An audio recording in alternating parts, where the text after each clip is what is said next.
Série 2, numéro 38. Lire les évangiles par Kim Nataraja.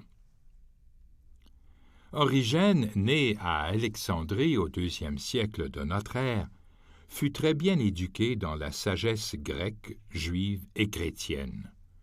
Dès l'âge de 17 ans, il devint directeur de l'école catéchétique d'Alexandrie, successeur de Clément. C'était un érudit extrêmement talentueux et un professeur très doué. Dans son œuvre la plus importante, le Traité des Principes, il expose précisément une méthode lente, profonde et attentive de lire l'Écriture. Il met en évidence 4 niveaux de lecture de l'Écriture. Il commence par nous exposer le premier niveau de lecture.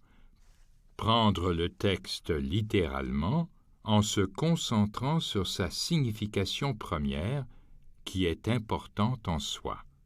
Mais il insiste pour qu'on aille au-delà de la morale implicite de ce qu'on a lu. Ensuite, il nous encourage à aller encore plus loin et à considérer la signification allégorique du passage. Ceci, à son tour, va finir par nous amener à nous confronter à l'esprit du texte donné. Depuis Origène, cette manière de s'engager dans l'écriture se fit connaître comme la discipline de la lectio divina. L'objectif réel de la lecture de l'écriture selon cette méthode profonde d'Origène est qu'elle peut amener de soudaines prises de conscience. Elle peut en fait conduire à une rencontre avec le Christ ressuscité, la parole, et à une véritable expérience mystique. Cette rencontre provoque indubitablement un effet profond sur la personne et transforme sa vision de la réalité. Nous pouvons alors connaître à un niveau profond qui est Jésus et ce qu'il signifie pour nous et pour toute l'humanité. Ce que nous lisons non seulement nous aide à comprendre la nature essentielle de Jésus, mais la résonance du texte met aussi en lumière ce qui nous arrête dans la réalisation de notre propre nature fondamentale. Une compréhension véritable de l'Écriture de cette manière nous conduit finalement à la communion avec notre vrai moi et avec le Christ intérieur. Dans la tradition bénédictine, aborder l'Écriture se déroulait d'une façon clairement définie.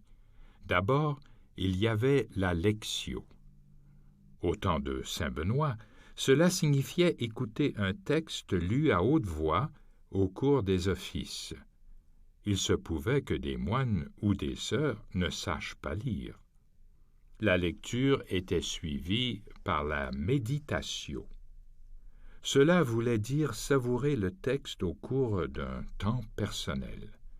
Une résonance personnelle avec le texte pouvait conduire à une oratio, une prière spontanée. Et cette expérience pouvait mener à une prière silencieuse profonde, la contemplatio. Cette même discipline est aussi valable pour nous aujourd'hui qu'elle l'était dans les premiers temps. La méditation conduit souvent à la lecture de l'Écriture d'une manière plus profonde, et ceci, à son tour, mène à la connaissance de soi, à la connaissance du Christ, et par conséquent à une prière encore plus intime qui transforme la vie. Lawrence Freeman dit dans Jésus le Maître intérieur, et je le cite, « Par méditation, je vais dire non seulement le travail de la pure prière, mais l'ensemble du champ de la connaissance de soi qu'il entraîne. » Fin de la citation.